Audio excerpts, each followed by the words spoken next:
इश्कवाला लव भाग एक. सकाळ झाली. आईने जोरात ओरडतच आवाज दिला. आशिष तसा खडबडून जागा झाला. घड्याळ पाहिलं अन बत्तीच गुल झाली. 8 वाजले होते. तो टचकनच तसाच उठला आणि स्वतःची आवराआवरी करू लागला. तेवढ्यात तिथे आई आली. आई म्हणाली, काय रे घोड्या, रात्रभर त्या मोबाईलवर पडलेला असतो, मग सकाळी असा उशीर? 7 वाजल्यापासून आवाज देतीये.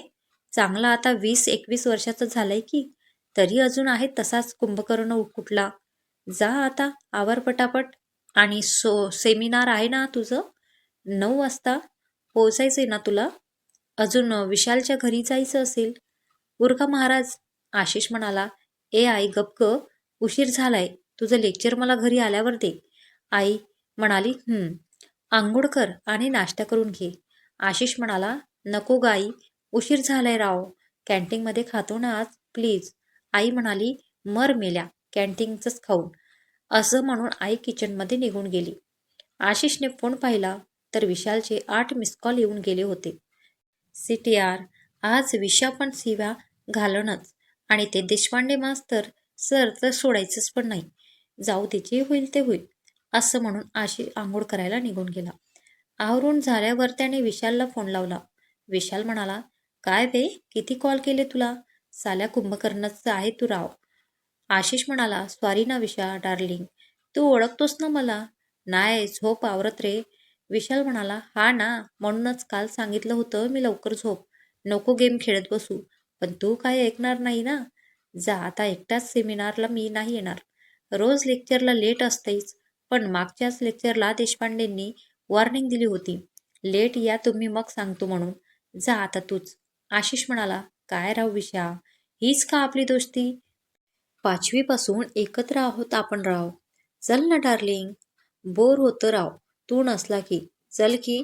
विशाल म्हणाला, हा चल येतो साल्या, नको मस्का लावू. आशिष म्हणाला, ये होईना बात, घराबाहेर थांब, आलोच मी बाईक घेऊन. विशाल म्हणाला, मला माहीत असतं तू आज पण लेट येणार आहेस, तर बसने गेलो असतो ना राव. आशिष म्हणाला, ए गप रे, आलो मी. आशिषने फोन ठेवला आणि बाईकची चावी घेऊन निघाला. मागूनच आईचा आवाज आला, सांभाळून जा रे बाळा, नीट गाडी चालव हा, तंगड मोडून येऊ नको म्हणजे झालं. आशिषने हा हा आई म्हणत बाईक चालू केली आणि विशालच्या घरी निघाला. विशाल घराबाहेरच उभा होता. समोरून आशिष बाईकवरून येताना दिसला. आशिषने बाईक थांबवली आणि विशालला बसण्याचा इशारा केला. तसा विशाल मागे बसला. 9:35 झाले होते. आशिष आणि विशाल कॉलेज कॅम्पसमध्ये पोहोचले. आशिषने बाईक पार्क केली आणि तसंच दोघे पडत सेमिनार हॉलकडे निघाले. सेमिनार चालूच होते. आशिष पुढे दरवाज्यात आला आणि मे आय कमिन सर म्हणताच सगळ्या क्लासचं लक्ष त्याच्याकडे गेलं आणि देशपांडे सर खेचतच म्हणाले, आता सरळ सेमिनार संपल्यावर यायचं. मागून विशाल पण काही बोलणार तेवढ्यात तिथे एक मुलगी आली. ती घाईतच म्हणाली, may I come in sir? Deshpande sir म्हणाले, मिस सायली शिंदे, तुम्ही जरी लेट ॲडमिशन असलात तरी काही नियम असतात कॉलेजला. परवाच मी सगळे इन्स्ट्रक्शन्स दिले होते. आता तुम्ही पण सेमिनार संपल्यावर आत या. जा आता. तिने उदासवाणा चेहरा केला आणि बाहेरच्या चेअरवर बसली. इकडे मात्र विशाल आशिषवर भडास काढत होता. मात्र आशिषचे लक्ष सायलीकडेच होते. दिसायला सुंदर, गोरा रंग, सुंदर चेहरा, काळे लांब मोकळे केस, सध्या पंजाबी कुर्त्यावर, पण ती खूप शोभून दिसत होती. साधेपणा पण तरीही खूप सुंदर, त्यात तिचे सुंदर भुरे रंगाचे डोळे. आशिषचे लक्ष एकटक तिच्याचकडे होते. इकडे विशाल काय बडबड करतोय याची त्याला काहीच सूद नव्हती. अचानक विशालने त्याच्या डोक्यात टपली मारली. तसा आशिष म्हणाला, काय रे, काय झालं? विशाल म्हणाला, अरे वेड्या, मी काही सांगतोय, तुझं लक्ष तरी आहे का? आशिष म्हणाला, अरे काय नाही रे, जाऊ दे, चल कॅन्टीनला जाऊ, मला खूप भूक लागलीये, नाश्ता का नाही केला मी. विशाल म्हणाला, बरं चल, ठीक आहे जाऊ. ते दोघे सायली समोरून जाणार तेवढ्यात सायलीने आवाज दिला, एक्सक्यूज मी प्लीज. आशिष आणि विशालने मागे वळून पाहिले. तेवढ्यात सायली म्हणाली, तुम्ही पण सॉफ्टवेअर इंजिनिअरिंगला आहात का? बी बॅच का? Second year. विशाल काही बोलणार तेवढ्यात आशिष पटकन बोलला, हो, आम्ही दोघे पण याच बॅचमध्ये आहोत. तू नवीन ॲडमिशन का? सायली म्हणाली, हो, तसं माझ्या वडिलांनी न्यू फ्लॅट घेतलाय या एरियामध्ये. सो हे कॉलेज घेतलं जवळ पडतंय म्हणून. आशिष म्हणाला, अच्छा. सायली म्हणाली, हो, ते जरा नवीन एरिया, नवीन रस्ते, बस, कॉलेज त्यामुळे मला उशीर झाला. त्यात जरा ॲडमिशन पण लेट झालं जरा माझं. सो झालं लेट. हे दुसरं सेमिनार आहे ना? आशिष म्हणाला, हो, 2 आठवड्यातून असतं एकदा. सायली म्हणाली, ओ हो नो, मिस झालं हे पण. सरांनी समजून घ्यायला हवं होतं जरा.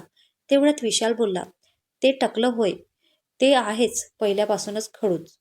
तसंच करतं ते नेहमी. आम्हाला तर नुकतंच डोळ्यावर धरलेलं असतं त्याने. यावर सायलीने नुकतंच स्माईल केली. ती म्हणाली, माझं नाव सायली शिंदे. तुमचं नाव? आशिष म्हणाला, माझं नाव आशिष देशमुख. हा माझा मित्र विशाल जाधव. सायली म्हणाली, ओके, चला भेटू नंतर. आणि तसं विशालही म्हणाला, ओके बाय. आणि सायली निघून गेली. विशाल आणि आशिष कॅन्टीनमध्ये आले. विशालने आशिषला काय मागू असं विचारलं, पण आशिषचं लक्ष नव्हतंच. तो कसल्या तरी विचारात गुंग आहे हे बघून विशालनेच ऑर्डर दिली आणि आशिषला विचारलं, आशिष, काय झालं रे? रोज हसमुख असणारे साहेब आज कसल्या विचारात पडले? काही नाही रे विशाल, असंच सहज. हा का? मी तुला आज ओळखतो का? तसं सायली छान आहे ना? तसं आशिष गडबडला. विशा, काय? हो का? तुला आज ओळखत नाही मी. तुझं सायलीकडे लक्ष होतं ते ऑब्झर्व केलं मी. नाही रे विशा, असंच सहज. हो का? मग का असं सहज? सहज रे विशा, दुसरं काही नाही. बरं बाबा चल, लेक्चरची वेळ झालीये, जाऊया. विशाल आणि आशिष क्लासरूममध्ये आले. आशिषची गँग होतीच क्लासरूममध्ये. साकेत, शुभम, मानसी, निवेदिता, स्नेहा, हिमांशू आणि प्रीती. आशिष आणि विशालला बघताच शुभमने चिडवायला सुरुवात केली. तसा विशाल त्याला पण मस्करीत उत्तर देत होता. पण सर्वांना आज आश्चर्य वाटत होतं. त्यांच्या गँगचा लीडर, सर्वांचा मजाक उडवणारा आशिष काहीसा शांत वाटत होता. स्नेहाने विशालला खुणावले, पण विशालने फक्त नकारार्थी मान डोकावली. तेवढ्यात वर्गात सायली आली. सगळा वर्ग तिच्याकडेच बघत होता. सगळ्यांच्या अशा पाहण्याने गडबडून गेली. तेवढ्यात विशालने तिला सायली असा आवाज दिला. सायलीने स्माईल दिली आणि विशाल आणि त्याच्या ग्रुपजवळ आली. विशाल म्हणाला, गाईस, हिचं नाव सायली. हिची आमची सकाळीच ओळख झालीये. सो सायली, तू आमचा ग्रुप जॉईन करशील? सायलीने स्नेहा, निवेदिता, मानसी, प्रीतीकडे पाहिलं आणि ग्रुपमध्ये मुली पण आहेत म्हणून तिने होकार दिला. आशिष मात्र शांतच होता. बाकीच्यांच्या बहुधा त्याची तब्येत बरी नाही म्हणून तो शांत असावा असा समज झाला. शिक्षक वर्गात आले आणि लेक्चरला सुरुवात झाली. दिवस गेला, लेक्चर झाले आणि कॉलेजही सुटलं. सगळा ग्रुप पुन्हा कॅन्टीनमध्ये आला. स्नेहा आणि साक्षीचं चांगलं जमलं होतं. विशाल, शुभम, हिमांशू, साकेत, निवेदिता, मानशी, प्रीती गप्पा मारत होते. आशिष मात्र शांतपणे ऐकत होता. शुभमचा स्वभाव मस्तीखोर असल्याने तो सर्वांचाच चिडवत असे. पण आज त्याने सायलीलाच टार्गेट करायला सुरुवात केली. तसा सायलीचा स्वभाव चांगला पण होता, शांत. ती तेवढ्यापुरतं तेवढंच बोलत होती. तिला अशा मस्करीची सवय नव्हती. तेव्हा तिने तसं शुभमला सांगितलं देखील. पण शुभम मात्र दुर्लक्ष करत चिडवतच होता. अचानक सायली चिडली. ती रागाने बघत मोठ्यानेच ओरडली, एक्सक्यूज मी, मी मैत्री ठेवते, सो तेवढ्यात तेवढं. पुन्हा तसं बोलू नकोस. आणि सायलीने बॅग घेतली आणि निघू लागली. स्नेहा, मानसी, विशालने थांबवण्याचा प्रयत्न केला, पण ती थांबली नाही. इथे मात्र सर्वांसमोर अपमान केल्यामुळे शुभमला देखील राग आला होता. स्नेहा त्याला रागवतच म्हणाली, काय रे शुभ्या, तुला ती चांगलं नाही सांगत होती ना? का असं केलंस तू? ती नवीन आहे, तिला अशी सवय नाहीये. तो म्हणाला, मग इतकं ओव्हर रिॲक्ट करायची काही गरज होती का? नीट सांगायचं ना. नाहीतरी तिला ॲटिट्यूडच आहे. आपल्या ग्रुपमध्ये कशाला घेतली तिला? तेवढ्यात आशिष त्याला म्हणाला, शुभ्या, तू तिला ओळखत नाहीस, तेव्हा लगेच तिला जज करू नकोस. तिची काही चुकी नाहीये यात. ती तुला शांतपणे तसं बोलली पण होती. तू ऐकलं नाहीस. शुभम म्हणाला, वाह, आता आज एक दिवस आलेल्या मुलीसाठी मीच तुम्हाला चुकीचा दिसतोय. छान. असं म्हणून शुभम उठून जाऊ लागला. साकेत, हिमांशू त्याला अडवत होते, पण तोही निघून गेला. इकडे आशिष मात्र शांतच होता. तरी निवेदिता म्हणाली, विवेक, तू खरंच सायलीला आपल्यात नव्हतं घ्यायला पाहिजे. तिने तिच्या चॉईसने फ्रेंड्स बनवले असते. आणि हो, शुभमचंही मला पटलं. ती मला तेवढ्यात तेवढं असणारी वाटते. वागण्यातही इगो दिसून येतो तिचा. तेवढ्यात स्नेहा म्हणाली, तसं नाहीये निवे. अगं नवीन नवीन असंच रिॲक्ट करतो आपण पण. So what? मध्येच आशिषने त्यांचा विषय थांबवला आणि घरी जायला सांगितलं. तसे सर्व शांत झाले आणि निरोप घेऊन आपापल्या घरी निघाले.